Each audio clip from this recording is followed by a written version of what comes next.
Lord's voice channel వీక్షిస్తున్న మీ అందరికీ ప్రభు యేసు నామములో శుభాలు తెలియజేస్తూ ఉన్నాను. మరి మనం అందరం ఎప్పుడు క్రిస్మస్ కోసం చాలా ఎదురు చూస్తూ ఉంటాము. దేవుని మహాకృపను బట్టి క్రిస్మస్ కాలంలో అనగా అడ్వెంట్ సీజన్లో ప్రవేశించడానికి దేవుడు మనకిచ్చిన ఈ మహదైశ్వర్యాన్ని బట్టి దేవునికి వందనాలు. ప్రార్థన చేసుకుందాం. సర్వశక్తిమంతుడా ఘనమైన తండ్రి, ఈ ప్రత్యేకమైన సమయంలో ప్రభు లార్డ్స్ వాయిస్ ఛానల్ ద్వారా మీరు మాతో మాట్లాడిన మాటల కొరకే వందనాలు.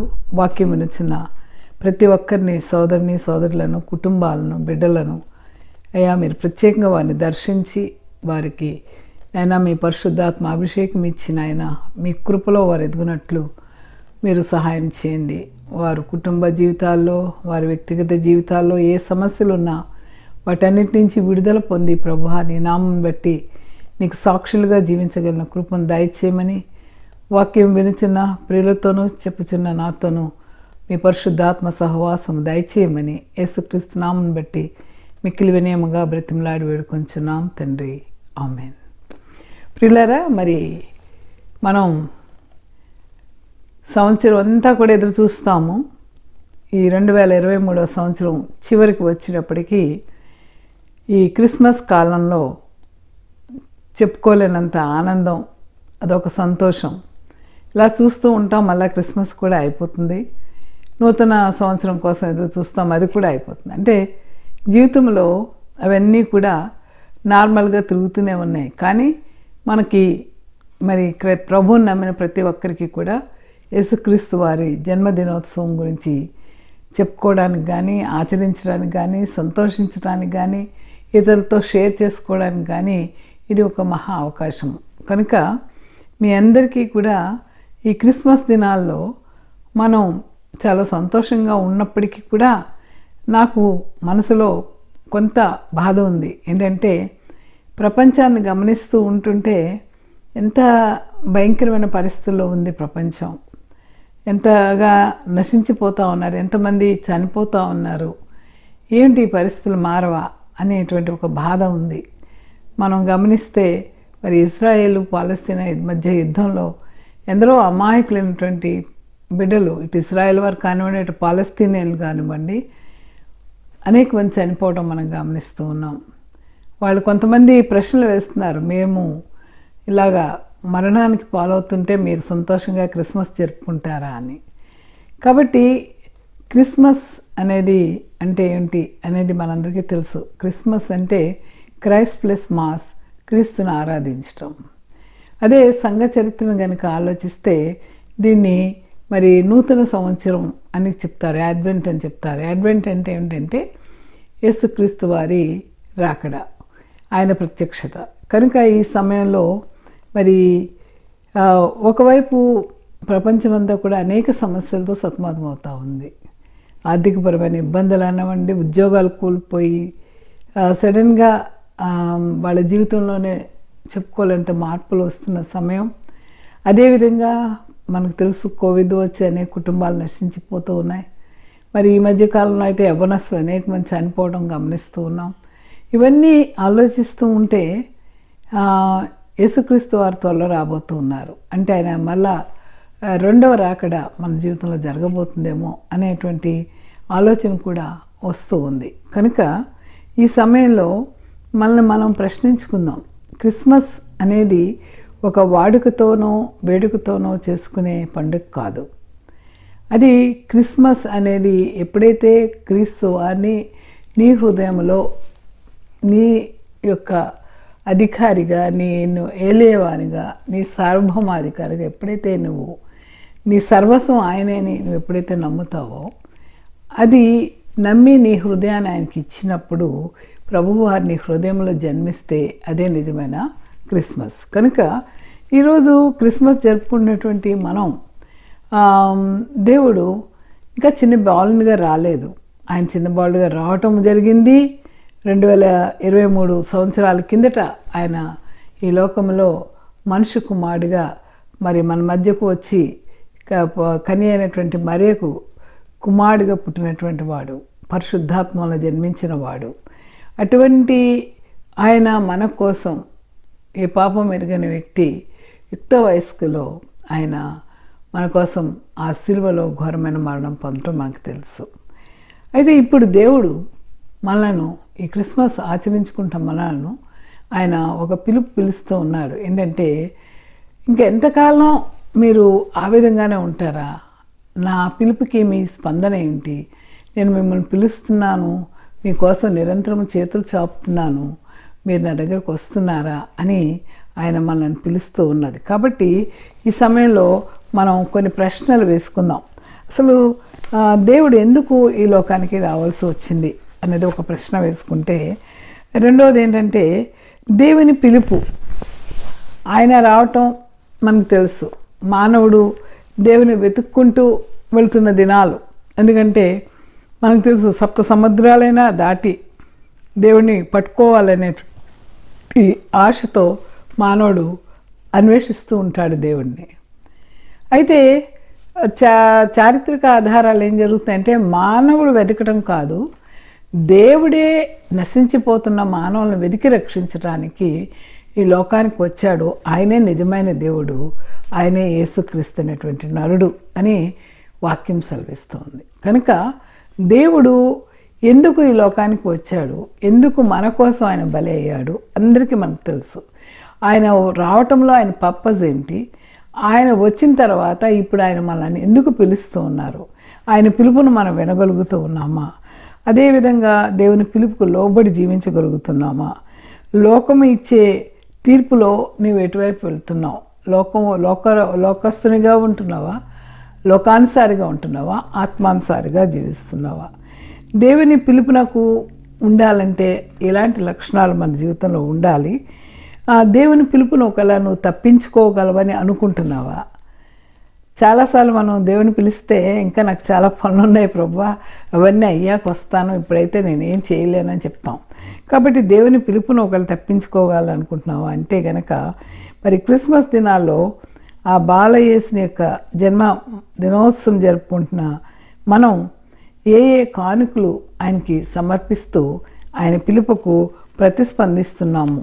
కనుక ఈరోజు మన శీర్షిక గాడ్స్ కాలింగ్, దేవుని పిలుపు నీకు నాకు ఎలాగ వస్తూ ఉంది, ఆ పిలుపుని మనం ఎలా తీసుకుంటూ ఉన్నాం, ఈ పిలుపుకు ముందు దేవుడు అసలు ఈ లోకానికి ఎందుకు రావాల్సి వచ్చింది, ఆయన ఎందుకు మనల్ని కోరుకుంటున్నాడు, దేవుడికి అన్నీ చేయడం వచ్చు కదా, ఆయన మనల్ని పిలవడం ఏంటి అని ఆలోచిస్తే మరి దేవుని యొక్క సువార్త ఒకసారి మనం ఆలోచిద్దాం. మన జీవితంలో ఎప్పుడు విన్నాం? దేవుని రక్షణ సువార్త విన్నప్పుడు నేను రక్షింపబడ్డాను అనేటువంటి ఒక నిశ్చయత నీకు నాకు ఉందా? అది కనుక ఆలోచిస్తే చాలాసార్లు మనం చూస్తాం పెద్ద పెద్ద మీటింగ్స్లో, పెద్ద పెద్ద క్రూసేడ్స్లో, చర్చిలో నువ్వు దేవుని అంగీకరిస్తే కనుక చెయ్యెత్తు, లేకపోతే నా ముందుకు రండి, పుల్పిట్ దగ్గరికి రండి, మీ కొరకు ప్రార్థన చేస్తామంటే అప్పుడు మనం అలాంటిది గుర్తు చేసుకుంటే నీ జీవితంలో నువ్వు ఎప్పుడు దేవుణ్ణి రక్షకునిగా అంగీకరించావు. నాకు నేను గుర్తు చేసుకుంటే నాకు చిన్నప్పుడే మరి సండే స్కూల్లో ఉన్నప్పుడే యేసుక్రీస్తు వారిని రక్షకునిగా అంగీకరించి సండే స్కూల్లో సేవ చేయడం మొదలుపెట్టినట్టుగా నాకు గుర్తుంది. అలాగే మన చర్చ్ పాస్టర్ గారు కానీ, సండే స్కూల్ టీచర్స్ కానీ, పెద్దలు కానీ, దైవ సేవకులు కానీ మనల్ని అడిగినప్పుడు నువ్వు నిజంగా దేవుని నమ్మితే ఎలాగ ఆశీర్వదింపబడతావో బైబిల్లో చాలా క్లియర్గా ఉంది. కాబట్టి ఆయన నిన్ను పిలుస్తున్నారని నువ్వు నమ్మినట్టయితే నీ చెయ్యి పైకెత్తి యేసుక్రీస్తుని నేను రక్షకునిగా అంగీకరిస్తున్నాను అని చెప్పి మనం చాలాసార్లు ముందుకు వెళ్తూ ఉంటాం. కనుక యేసుక్రీస్తు వారు మన జీవితాల్లో ఎందుకు వచ్చారు, ఆయన పిలుపును మనం ఎలాగా లోబడుతున్నాం, ఆయన మనం పిలిచే దేవుడు ఏ విధంగా మనల్ని వాడుకోవాలని ఆశపడుతూ ఉన్నాడు, ఈ ప్రశ్నలకు సమాధానం ఏంటో మనం పరిశీలించుకుందాం. దేవుడు ఈ లోకానికి ఎందుకు వచ్చాడు? Why God has come to this world అంటే కనుక మీకు చెప్పాను, ప్రతి మనిషి బ్రతుకున్నంత కాలంలోనూ కొంతమంది నేను బ్రతుకుండగానే చనిపోతే ఏమవుతాను అని ఒక ఆలోచనకి వెళ్తూ ఉంటారు. మరి కొంతమంది ఏంటంటే లోకంలో ఉన్నవన్నీ ఎంజాయ్ చేసిన తర్వాత నేను మరి చివరికి దుఃఖం పట్టుకుంటుంది. అంటే నేను ఎక్కడికి వెళ్తాను, నేను చేసిన పనులు నన్ను రక్షిస్తాయా? స్వనీతి కలిగిన వాళ్ళు ఒక విధంగా ఆలోచిస్తే, దేవుని మీద ఆనుకున్న వాళ్ళు మరొక విధంగా ఆలోచిస్తే, దేవుడు లేడనుకునేటువంటి ఎథిస్టులు వాళ్ళు మరొక రీతిగా ఆలోచిస్తూ ఉంటారు. కాబట్టి చాలాసార్లు మనకు వచ్చేటువంటి సమస్యలు, కష్టాలు, కన్నీళ్ళు ఇవన్నీ వచ్చినప్పుడు మనం ఏం చేస్తామంటే జీవితాన్ని చాలా నిస్సారంగా నడుస్తున్నట్టు అనిపిస్తుంది. ఏంటి నాకైనా ఇన్ని కష్టాలు అని, నాకు శ్రమలు ఇన్ని రావాలా అని. కాబట్టి నార్మల్గా మానవుడు దేవుడిని అన్వేషిస్తాడు. ఎందుకంటే ఏ మతమైనా చెప్పేది అదే కదండి, దేవుడు శాంతి ఇస్తాడనే కదా అందరూ వెళ్తామని అంటారు. కానీ ఎక్కడ శాంతి దొరుకుతుంది? ఏ విధానంలో నీకు శాంతి దొరుకుతుంది ఆలోచించావా ఎప్పుడైనా? ఇక్కడ యేసుక్రీస్తు వారి దగ్గరికి వెళ్ళడానికి ఏ విధమైనటువంటి డబ్బులు ఖర్చు పెట్టక్కర్లేదు, ఏ విధమైన పూజలు పునస్కారాలు చేయక్కర్లేదు. నీ హృదయాన్ని యేసుక్రీస్తు వారికి నువ్వు ఇవ్వగలిగితే, నీ ఇష్టాన్ని, నీ స్వార్థాన్ని అంతటిని కూడా యేసు ప్రభు వారి పాదాల దగ్గర పెట్టినట్టయితే మనం శాంతిగా బ్రతకడానికి అవకాశం ఉంటుంది. అయితే చాలామంది ఏంటంటే దేవుని దగ్గరికి వెళ్ళి శాంతిని సంపాదించుకునే కంటే లోకంలో ఉన్న ఆకర్షణల ద్వారా, అంటే కొంతమంది డ్రింక్ చేస్తారు, కొంతమంది స్మోక్ చేస్తారు, కొంతమంది కొన్ని రకాలైనటువంటి హుక్కాలు పీల్చటము, గంజాయి తాగడము, ఇవన్నీ కూడా ఏంటంటే కాసేపు మర్చిపోవడం అన్నమాట కష్టాలని.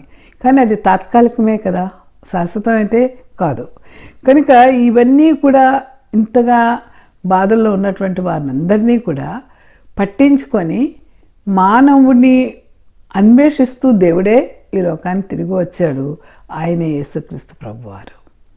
మిగతా మతాలు ఏంటంటే మనం వెతకాలి, వెళ్ళాలి, అక్కడికి వెళ్ళి మనం అడిగితే కానీ మనకి రక్షణ రాదు. కానీ ఇక్కడ యేసుక్రీస్తు వారే ఎందుకు ఈ లోకానికి నువ్వు వచ్చావంటే ఆయన చెప్తారు, నశించిన వారిని వెతికి రక్షించడానికి మనుష్య కుమారుడిగా నేను ఈ లోకానికి వచ్చాను అని చెప్పి ఆయన చెప్తారు. కాబట్టి ఆయన సర్వ సృష్టికర్త, సర్వ ఆది సంభూతుడు. ఆయన మరి యెహోవా దేవుడు మొట్టమొదటిసారిగా ఆదాము అవ్వలను సృజించినప్పుడు వాళ్ళు దేవుని చిత్తాన్ని ఆజ్ఞను మీరినప్పుడు, వారు పాపంలో పడినప్పుడు, అపవాది వారిని శోధించినప్పుడు వారి జీవితం మరణానికి దారితీసింది. కాబట్టి ఇక్కడ మనకు అర్థమవుతుంది ఏంటంటే ఎంతో పవిత్రంగా యెహోవా దేవుడు చేసిన సృష్టి సాతాను యొక్క సంకల్పం వలన, సాతాను యొక్క చొరబాటు వలన, లేదా ఆదాము అవ్వలు సాతాను యొక్క మాటలకి లోబట్టం వలన యేసుక్రీస్తు యెహోవా దేవుని మాటను వారు లెక్కించినందువలన వారు పాపంలో పడ్డారు. కనుక పాపంలో పడిన తర్వాత వారి జీవితంలో ఎట్లా అయిపోయిందంటే చాలా మార్పులు చాలా త్వరగా వచ్చినాయి. కనుక ఇప్పుడు మనం గమనిస్తున్నది ఏంటంటే పరిశుద్ధుడైనటువంటి దేవుణ్ణి పాపము చేసినటువంటి ఆదాము వారసులమైన మనము డైరెక్ట్గా దేవునితో సంబంధాన్ని కలిగి ఉండలేము. ఎందుకంటే యెహోవా దేవుడు ఆయన రోషము కలిగిన దేవుడు, ఆయన దహించి అగ్ని అయి ఉన్నాడు, ఆయన మిక్కిలి భయంకరుడైన దేవుడు, ఆయన మాట ఉరుము లాంటిది, ఆయన్ను మనం అప్రోచ్ కాలేము.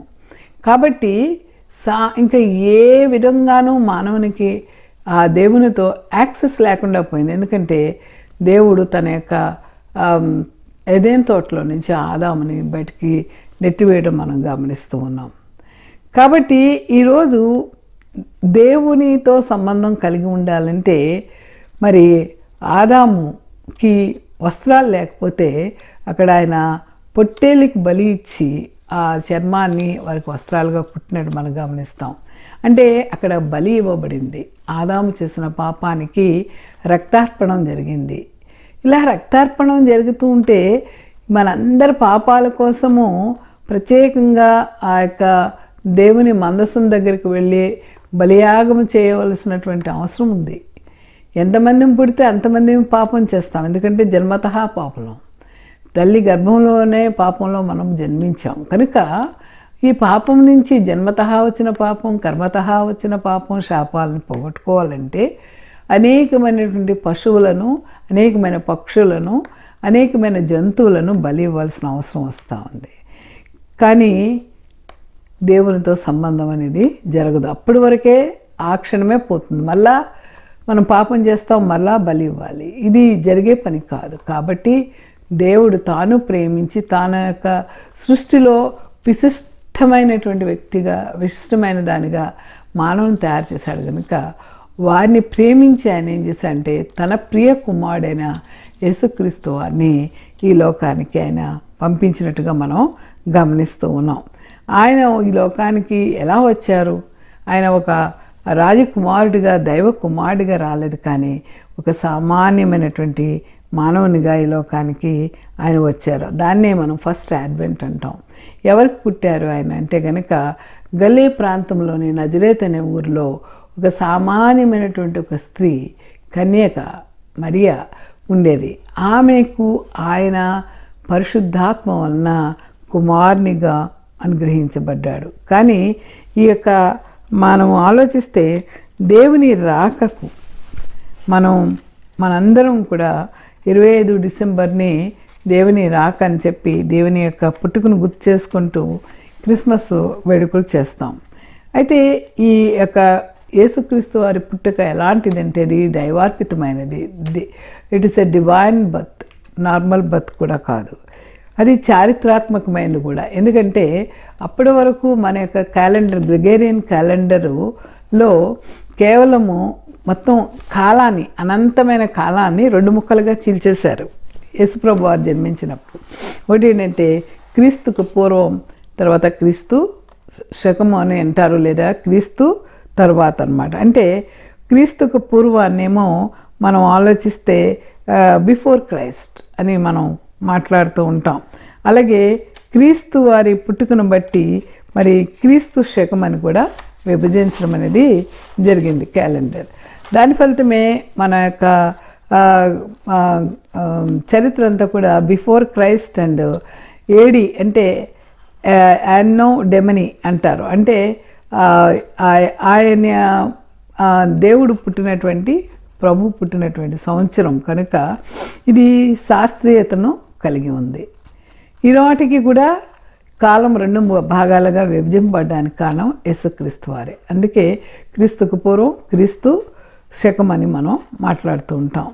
కాబట్టి అప్పటి జన సేకరణలో కూడా క్రీస్తు వారు ఎప్పుడు పుట్టారన్నది కూడా రికార్డెడ్గా చరిత్రలో ఆధారాలు ఉన్నాయి. కాబట్టి పాపరహితుడు, పవిత్రుడు, పరిశుద్ధుడు, నిష్కళంకుడైన యేసు వారు పాపం ఎరగకుండానే మనందరి పాపాలు తనపై మోసుకొని, లోక పాపములను మోసుకొని పోవు దేవుని గొర్రెపిల్లగా అనేక మంది చేత ప్రవచింపబడ్డాడు ఆయన. అంతేకాదు ఆయన ప్రవచింపబడింది కాకుండా ఆయన మరి చనిపోయి 3వ దినమునే తిరిగి లేచి పునరుద్ధానుడే మరణాన్ని అనేటువంటి ఆ ముళ్ళును విడిచి మరణాన్ని జయించిన వాడుగా పునరుద్ధానపు జయాన్ని పొందుకున్నటువంటి జయశీలిగా ఆయన ఉండటమే కాకుండా ఆయన లేచి తిరిగి మనకి నిత్య జీవుడానికి తండ్రి దగ్గరికి వెళ్ళారు. కాబట్టి ఈరోజు మనకి ఒక కాన్ఫిడెన్స్ ఉంది. ఆయన మరణంతో, ఆయన చనిపోయి మన పాపాల కొరకు ఆయన చనిపోతే అక్కడ ఆధారం లేదు, మామూలుగా మనలాగే చనిపోయినట్టే. కానీ చనిపోయిన వ్యక్తి తిరిగి లేవడము, లేచి 3వ దినమున తండ్రి దగ్గరికి వెళ్ళి మనపక్షంగా విజ్ఞాపన చేస్తూ మన కొరకు అక్కడ గృహాలు కట్టడానికి, తోమాకి చెప్తారు, నేను మీకు ఇల్లు కట్టడానికి నేను వెళ్తున్నాను అని చెప్తాడు. కనుక మీరు మరి మనం ఆలోచిస్తే యేసుక్రీస్తు వారు ఈ లోకానికి వచ్చింది దేనికి అంటే కనుక మనందరి పాపాలని భరించి ఆయనే పాపంగా మారిపోయి మనకి రావాల్సిన శిక్షణ ఆయన మీద వేసుకొని ఆయన జీవితాన్ని త్యాగం చేసి ఆయన ప్రాణాన్ని, ఆయన చివరి రక్తం బొట్టిన మన కొరకు ఖర్చు పెట్టినటువంటి దేవుడు యేసుక్రీస్తు వారు. కనుక ఆయన మరలా రాబోతూ ఉన్నారు. అది 2వ రాకడ. కాబట్టి మనం ప్రభువారి 2వ రాకడికి సిద్ధపడాల్సిన అవసరం ఉంది. అంటే ప్రభువారు నిన్ను ఏ ఉద్దేశంతో ఈ లోకంలోనికి పంపించారో, నిన్ను జన్మించడానికి కారణం ఏమిటో దేవుని చిత్తంలో ఉంటుంది. అది మనము నెరవేర్చడానికి సిద్ధపడుతున్నామా లేదా? ఇప్పుడు జరుగుతున్న పరిణామాలు చూస్తే త్వరలోనే ప్రపంచం అంతమైపోతుందేమో అనేటువంటి భయం అందరిలో ఉంది. కనుక యేసుక్రీస్తు వారు ఎవరు, ఎందుకు వచ్చారు అనే ప్రశ్నలకు అనేక సమాధానాలు చరిత్ర చెప్తా ఉంది, దేవుని గ్రంథమైన బైబిల్ చెప్తా ఉంది. So who is Jesus Christ, why did Jesus come to earth? యేసుక్రీస్తు అనేటువంటి పేరులో 2 నామాలు ఉన్నాయి. యేసు పేరు ఒకటి, క్రీస్తు అనే పేరు ఒకటి. ప్రభువు వారు జన్మించకముందే ఇశ్రాయేల్ని రక్షించడానికి, పాపులను రక్షించడానికి ఒక మెస్సియా పుడతాడు అని చెప్పి అనేక మంది ప్రవక్తలు ప్రవచించారు. మనం చూస్తే మనకి కనబడతాయి బైబిల్లో. అయితే యేసు అనగా అర్థం ఏమిటి అని ఆలోచిస్తే మత్తయి సువార్తికుడు 1:21 చెప్పాడు, తన ప్రజలను వారి పాపముల నుండి ఆయనే రక్షించను గనుక ఆయనకి యేసు అని పేరు పెట్టదు. అలాగే లూకా సువార్త 1వ అధ్యాయంలో దూతతో, గాబ్రియేలు దూత యేసుక్రీస్తు మరియ తన తల్లి అయిన మరియకు మాట్లాడుతూ, మరి నువ్వు పరిశుద్ధాత్మల గర్భం ధరించి కుమారుని కంటావు, ఆయనకి యేసు అని పేరు పెడతావు. యేసు అనే పేరుకు అర్థం ఏంటంటే రక్షకుడు. రక్షకుడు ఏం చేస్తాడట? తన ప్రజలను వారి పాపముల నుండి ఆయనే రక్షించను కనుక ఆయనకి యేసు. కనుక యేసుక్రీస్తు వారు ఈ లోకానికి ఎందుకు వచ్చారంటే తన ప్రజలందరూ చేస్తున్న పాపాలకి బలి చెల్లించక్కర్లేకుండా ఒకే ఒక వ్యక్తి, తన ఏ అపరాధము ఏ పాపము చేయకుండా నిష్కళంకుడు, మరి నిరపరాధి, తర్వాత పవిత్రుడు అయినటువంటి యేసుక్రీస్తు వారు తన యొక్క జీవితాన్ని మనకి త్యాగం చేశారు యుక్త వయసులో. కనుక ఆయన పుట్టినది మొదలుకొని పరలోకానికి వెళ్ళేంత వరకు కూడా మనకి తోడుగా ఉండటానికి కూడా ఆయన ఈ లోకానికి వచ్చాడు. ఆయన పేరు అందుకనే ఇదిగో కన్యక గర్భవతి కుమారుని కన్ను, ఆయనకి ఇమ్మానుయేలు అని పేరు పెడతారు అని చెప్పి యెషయా యొక్క ప్రవచనం మనం చూస్తాం. కనుక మనం పుట్టినది మొదలుకొని మనం చనిపోయి మళ్ళీ వెళ్ళి ఆయన దగ్గర రెస్ట్ తీసుకునేంతవరకు కూడా మనతో ఉండేటువంటి దేవుడు. మిగతా వారిని మనం గమనిస్తే పుట్టిన తర్వాత జననం మరణం, పుట్టిన ప్రతి ఒక్కడు మరణించాల్సింది, మరణించిన తర్వాత మళ్ళా ఇంకొక జన్మ ఎత్తాడని చెప్తున్నారు. కానీ ఇక్కడ ఏంటంటే మనం ఒకసారి జన్మించి చనిపోయిన తర్వాత తండ్రి దగ్గరికి వెళ్ళి ఆ నిత్య జీవంలో సంతోషంలో పాలు పంపులు పొందుతాం. కనుక అంతవరకు మనకు తోడుగా ఉండే ఇమ్మానుయేలు దేవునిగా ఆయనకి పేరు ఉంది. కనుక ఆయన మరి యూదా ఆయన ఎవరికి పుడతారు ఏంటి అన్నప్పుడు ఆయన యూదా గోత్రములను దావీదు వంశంలోనూ జన్మిస్తారని ప్రవచనాలు చెప్తా ఉన్నాయి. కాబట్టి యోధా కొదమసింహం అని మనం చూస్తాం. బాలాము బిలాకు వాళ్ళ మధ్య సంభాషణలో యేసుక్రీస్తు వారి గురించి అక్కడ చెప్పబడింది. కాబట్టి ఆయనకు క్రీస్తు అని పేరు కూడా పెట్టారు. క్రీస్తు అనగా అభిషక్తుడు, అభిషేకించేవాడు, అంటే రారాజు ఆయన. కాబట్టి తండ్రి అయిన దేవుని చేత పంపబడిన దైవత్వపు అభిషక్తుడు యేసుక్రీస్తు వారే. మత్తయి 1:16 మనం చూస్తాం. కాబట్టి యేసుక్రీస్తు వారు నజరేతులోని మరి అతి సామాన్యమైన ఒక బానిస అయినటువంటి, ఆ రోజులో యూదుల్లో స్త్రీలను ఒక బానిస కంటే హీనంగా చూసేవాడు. అటువంటి ఏమాత్రము చదువులో కానీ మరి ఇతర వృత్తుల్లో కానీ ఎందులోనూ కూడా గుర్తింపు లేనటువంటి సామాన్యమైన కన్యక మరియ. ఆమె సుమారు 12-13 సంవత్సరాల మధ్య ఉంటుందేమో అని బైబిల్ స్కాలర్స్ చెప్తున్నారు. ఆమెకు పవిత్రురాలు, ఆమె దేవుని భయభక్తులు కలిగిన బిడ్డ. నిత్యము ఆమె పరిశుద్ధాత్మ ద్వారా మరి ఆమె ఎప్పుడూ దేవుని యొక్క సన్నిధిలో దైవ సహవాసం కోసం తప్పించే బిడ్డగా మనం గమనిస్తూ ఉన్నాం. కనుక ఆమె పరిశుద్ధాత్మ ద్వారా గర్భం ధరించి కుమారుని కని ఆయనకు యేసుక్రీస్తు అనేటువంటి పేరు వారు పెట్టారు. ఆమెను చాలామంది దేవునిగా పూజిస్తారు, మదర్ మేరీని. కానీ తప్పు, ఆమె దేవుడు కాదు. కానీ ఆమెకు తగిన గౌరవం, దేవుని తల్లిగా గౌరవం ఇవ్వడంలో తప్పు లేదు.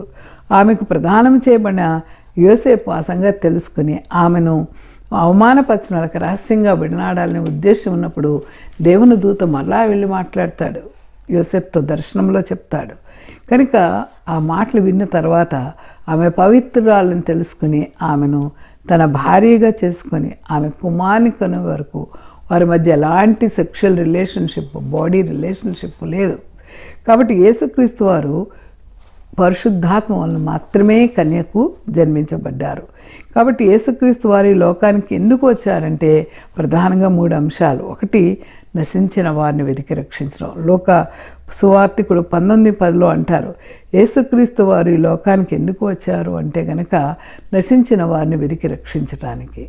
అలాగే యోహాను 3:17 చెప్పబడినట్టు లోకము తన కుమారుని ద్వారా రక్షణ పొందుటకే కానీ లోకమునకు తీర్పు తీర్చుటకు దేవుడు ఆయన లోకంలోనికి పంపలేదు.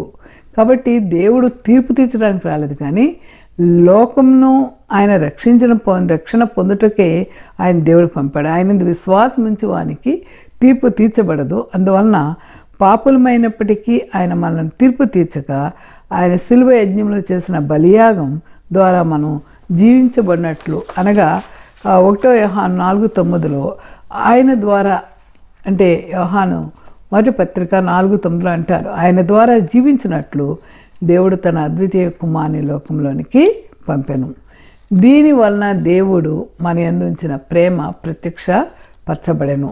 చెప్పాను కదా, యెహోవా దేవుడు తన యొక్క బిడ్డలను విడిచిపెట్టలేదు, తన సృష్టి అయిన మానవుని విడిచిపెట్టలేదు. అందుకే ఆ ప్రేమతోనే తన ఏకైక కుమారుని లోకానికి పంపాడు. ఈ లోకంలో పుట్టిన మనము ఎలాగా మరణ భయంతో చనిపోకుండా దేవుని దగ్గరికి వెళ్ళడానికి ఆయన మనకు ఒక మార్గం, గేట్వే.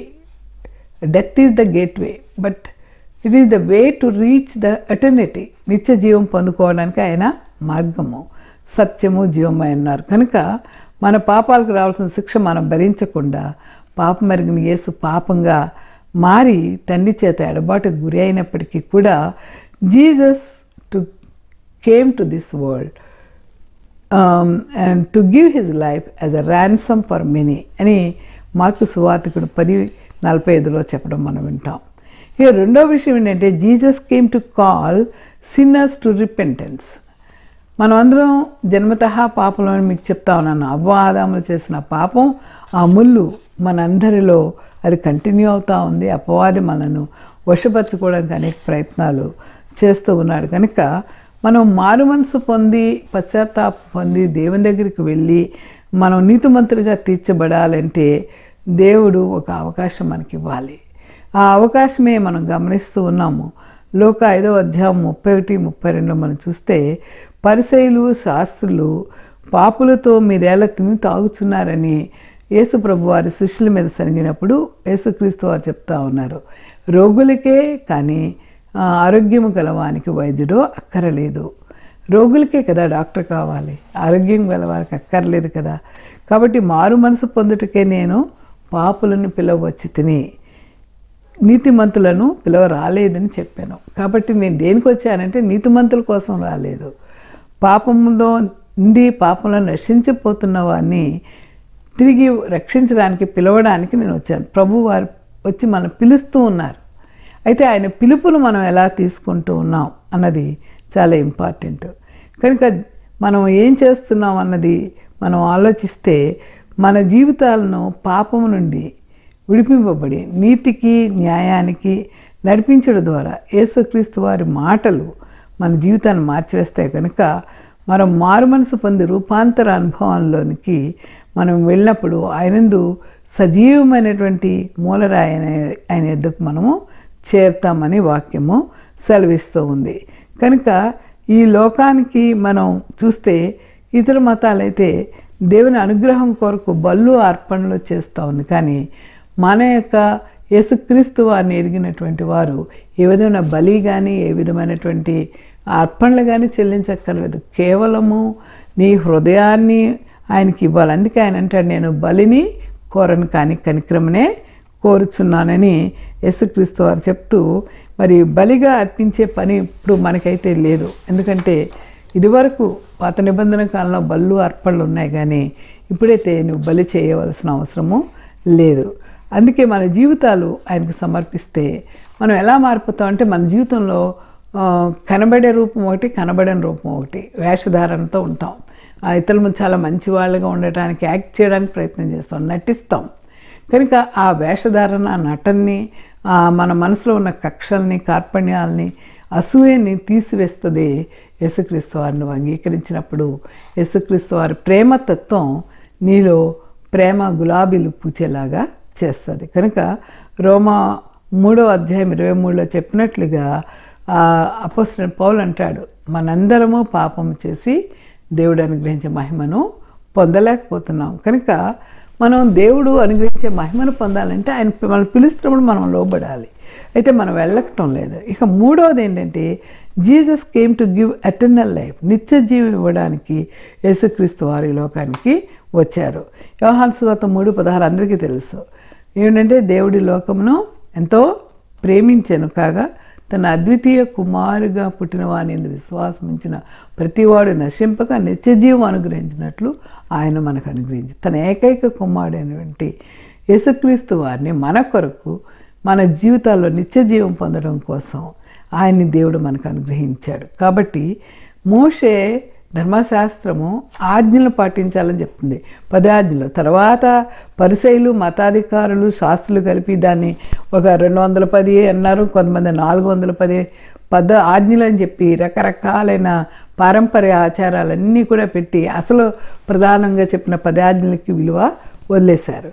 అయితే యేసుక్రీస్తు వారు వచ్చిన తర్వాత ఆజ్ఞ పాటించకపోతే వచ్చే పాపాన్ని నుంచి విడుదల మనం పొందాం. అందుకనే మోషే యొక్క ధర్మశాస్త్రము మనకి మరి శిక్షను చెప్తే పాపం గురించి మాట్లాడితే యేసుక్రీస్తు వారు వచ్చిన తర్వాత మనకి కృప అనుగ్రహించబడింది అనే మాటని మనం గమనిస్తూ ఉన్నాం. అందుకే మనం పాత నిబంధన పరిస్థితుల్లో ఎక్కువగా అక్కడ బళ్ళు అర్పించడం చూస్తూ ఉన్నాం. అయితే సర్వలోక పాప పరిహారార్థం రక్త ప్రోక్షణం ఆవశ్యకం. అయితే ఇది ఎవరి రక్తం?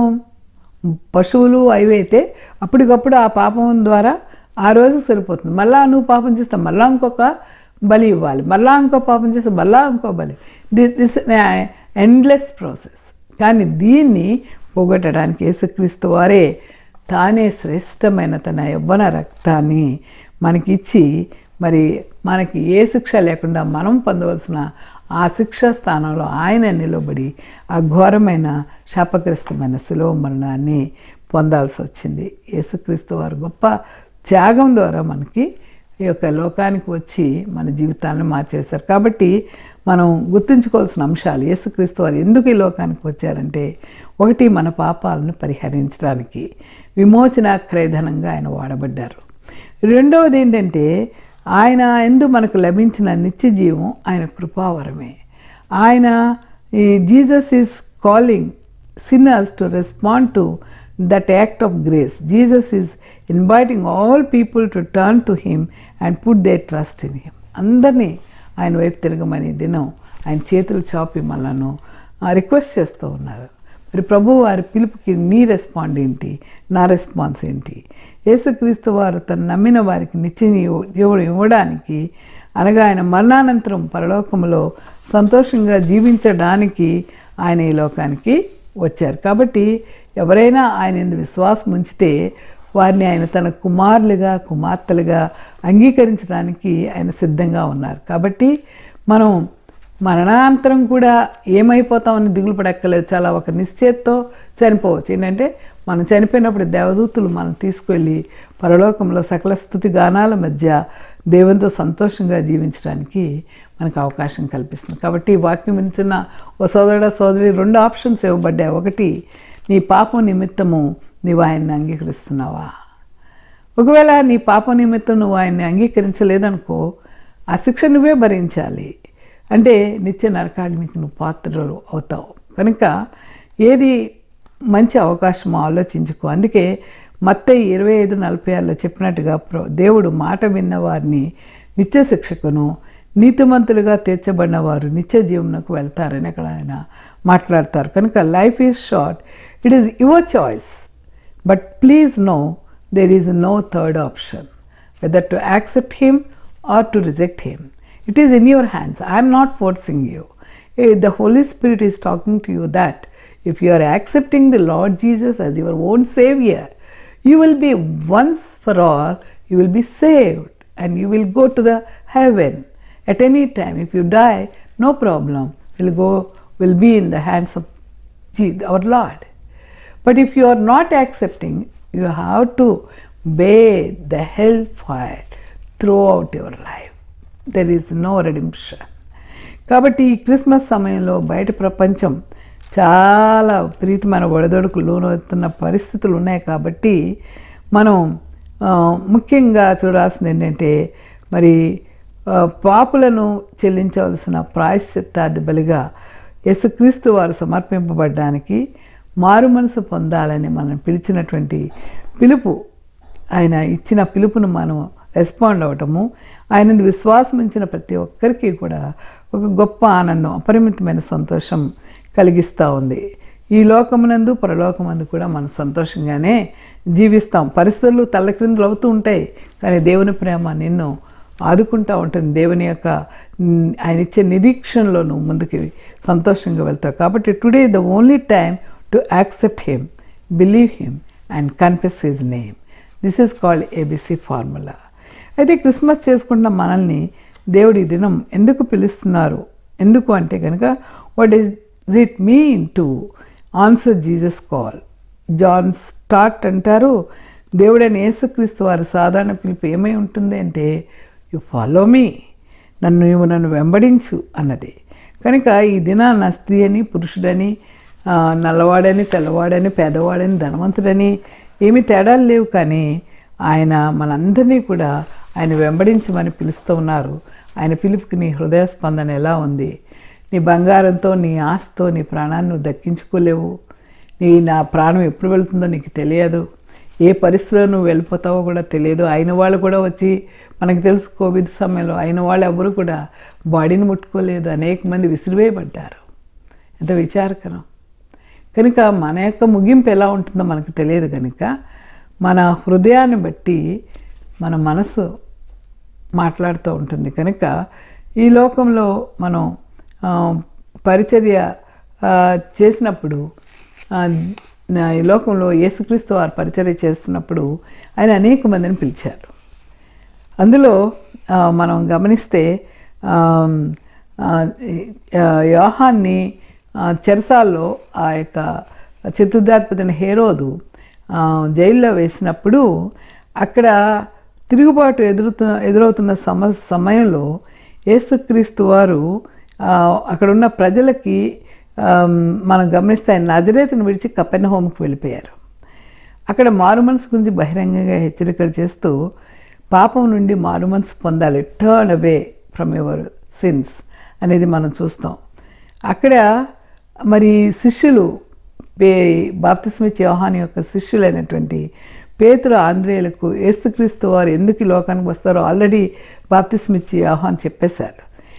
కాబట్టి ఆ మిషన్ వాళ్ళకి అర్థమైంది. కనుక మరి యేసుక్రీస్తు వారు వాళ్ళని వెళ్ళి, మీరు నన్ను వెంబడించండి అని చెప్పినప్పుడు వారు తమ నావలను వదిలిపెట్టేశారు, వృత్తులు వదిలిపెట్టేశారు, జీవనోపాధిని విడిచిపెట్టేశారు. మరి ఒక మాట చెప్పకుండా ఆ యొక్క లోకపాపను మోసుకొని పోయే దేవుని వారు వెంబడించారు. అదేవిధంగా యాకోబు, యోహాన్లు, జబదేవ్ కుమారులు ఇద్దరిని కూడా వాళ్ళకు అడుగుతుంటే, యేసుక్రీస్తు వారు నన్ను వెంబడించండి, మిమ్మల్ని మరి మనుషులు పెట్టే జాలలుగా చేస్తా ఉన్నప్పుడు వారు తమ వృత్తిని, నావల్ని, మరి యొక్క వాళ్ళని విడిచిపెట్టి ఆయన మాటకు సంపూర్ణమైన విధేయతను వారు చూపించారు. The magnitude of their obedience is highlighted by the fact that they also left their family. వారి కుటుంబాలనే విడిచిపెట్టి వెళ్ళిపోయారు. కాబట్టి యూదుల సంస్కృతిలో, వాళ్ళ యొక్క కల్చర్లో శిష్యత్వం అనేది సామాన్యమైన విషయమే. కానీ యేసుక్రీస్తు శిష్యులను యూదా మతానుసారమైనటువంటి, సమాజానుసారమైనటువంటి శిష్యత్వము డిఫరెంట్గా ఉండేది.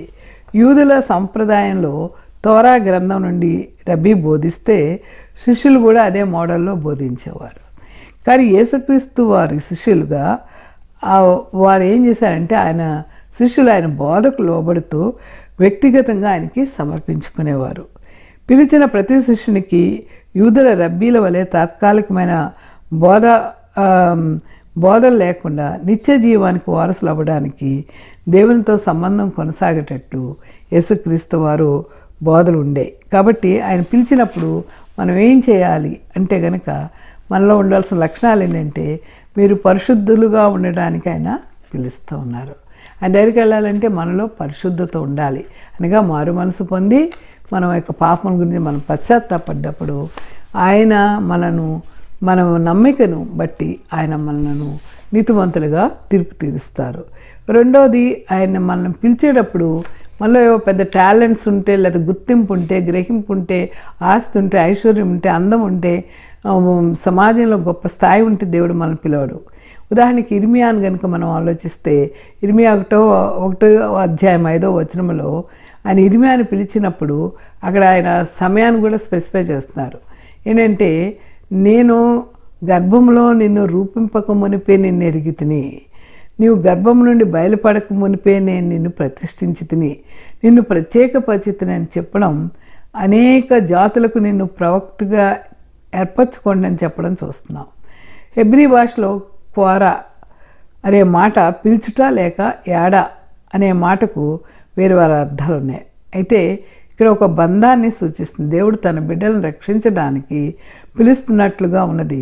ఇర్మియా పుట్టకముందే, తల్లి గర్భంలో రూపింపక ముందే దేవుడు ముందుగానే ఆయన ఏర్పాటు చేసుకొని ఆయన ప్రత్యేకపరిచినట్లు తన ప్రత్యేక పరిచర్యం చేసే బాధ్యత ఇర్మియాకి దేవుడు ఇచ్చినట్లుగా మనం ఇక్కడ గమనిస్తాం. అయితే ఇర్మియాను పిలవగానే మనలాంటి సమాధానం చెప్పాడు ఆయన. ఏంటంటే ఆయన ఎలాంటి ఆన్సర్ ఇచ్చాడంటే, అయ్యో అన్నాడు వెంటనే. అయ్యో ప్రభువుగా యెహోవా, మనకు కూడా చాలాసార్లు నేనే దొరికానా, ఇప్పుడు చేయనా, ఇంకా నాకు చాలా వయసు ఉంది, నేను చిన్నవాడిని, చాలా పనులు ఉన్నాయి, లేకపోతే నాకు బాధ్యతలు ఎక్కువ ఉన్నాయని మనం అనుకుంటాం. అలాగే ఇర్మియా కూడా అంటున్నాడు, అయ్యో ప్రభువుగా యెహోవా చిత్తగించుము, నేను బాలుడినే, మాట్లాడటకు నాకు శక్తి చాలదని చెప్పాడు.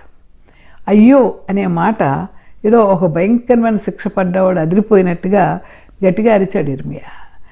అయితే ఇర్మియా కూడా మనం గమనిస్తే మోషేని దేవుడు పిలిచినప్పుడు మోషే కూడా అంటాడు, అయ్యా నేను అంత ఏం మాట్లాడలేను, ఎందుకంటే నేను నోటి మాంద్యము గలవాడును, నా వల్ల కాదు అని చెప్తాడు. అప్పుడు దేవుడు అంటాడు, ఒరే నీకు నోటిని ఇచ్చిన వాడెవరు, గొంతు ఇచ్చిన వాడెవరు, నాలుగు ఇచ్చిన వాడెవరు, నేనే కదా అని చాలా కోపంగా యెహోవా దేవుడు మోషేతో మాట్లాడడం మనం గమనిస్తాం. కాబట్టి ఇక్కడ ఇర్మియా తప్పించుకోవడానికి ఏమంటున్నాడు, నేను బాలుడినే, అయ్యో ప్రభువా యెహోవా నేను బాలుడినే అంటున్నాడు. అంటే వయసు చిన్నవాడిని అని చెప్తున్నాడు. బైబిల్ పండితుల ఉద్దేశ ప్రకారము దేవుడు పిలిచే సమయానికి 20 సంవత్సరాల కంటే కొంచెం పెద్దవాడై ఉండొచ్చు అని అంటున్నారు.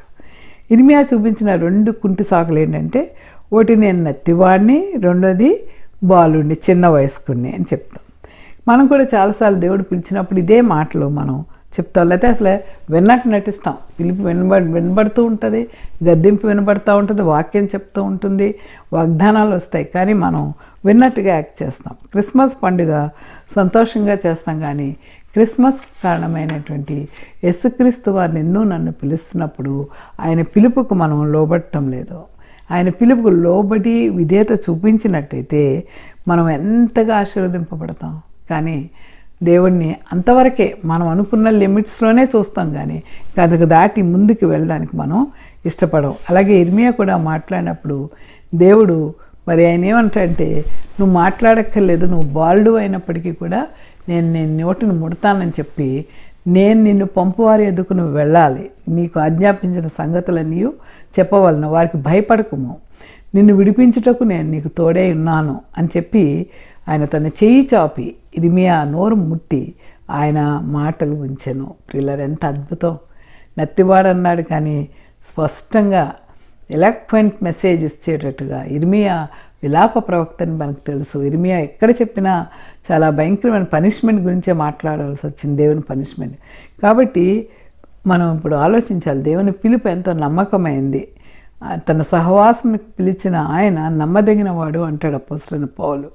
కాబట్టి మనం మరి పెళ్ళగించుటకును, నశింపజేయుటకును, పడద్రోయుటకును, కట్టుటకును, నాటుటకును నేను ఈ జన్మల మీదను రాజ్యముల మీదను నేను నియమించి ఉన్నాను అని ఇర్మియాతో మాట్లాడుతూ ఉన్నారు. ఆయన 2 కళ్ళు కూడా చూపించి ఆయన దేవునికి ఉన్న శక్తిని గుర్తు చేశారు. ఎవరికి? ఇర్మియాకి.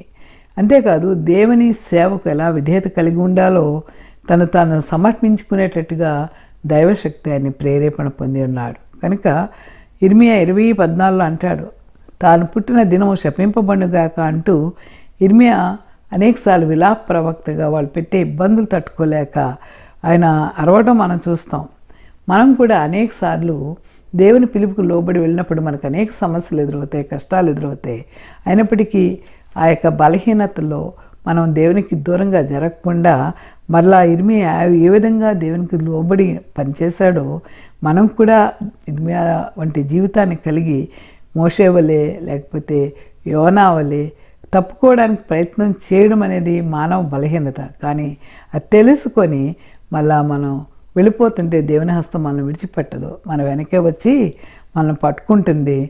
ఒకవేళ మనం దేవుని మాటకు లోబడకుండా మన ఇష్టానుసారంగా మనం వెళితే అదే మనల్ని కాల్చివేస్తుంది, మన అంతం నిత్య నరకం. కాబట్టి దేవుని పిలుపుకు కావలసినది దేవునికి మాటకు లోబడటం, విధేయత కలిగి ఉండటం, పరిశుద్ధత కలిగి ఉండటం, స్వనీతిపై కాకుండా దేవుని నీతిపై ఆధారపడటం, సమస్యల వలయంలో పడినప్పుడు దేవుని మీద ఆనుకోవటం, విశ్వాసమున కర్తయు దాన్ని కొనసాగించేవాడైన యేసు వైపు చూచూ నిదానంగా మన ముందున్న పందెపు రంగంలో ఓపికతో పరిగెట్టడం అనేది నేర్చుకోవాలని ఆత్మ చెప్పుచున్న మాట చెవిగల ప్రతి వారు వినాలని కోరుకుంటూ సెలవు తీసుకుంటున్నాను.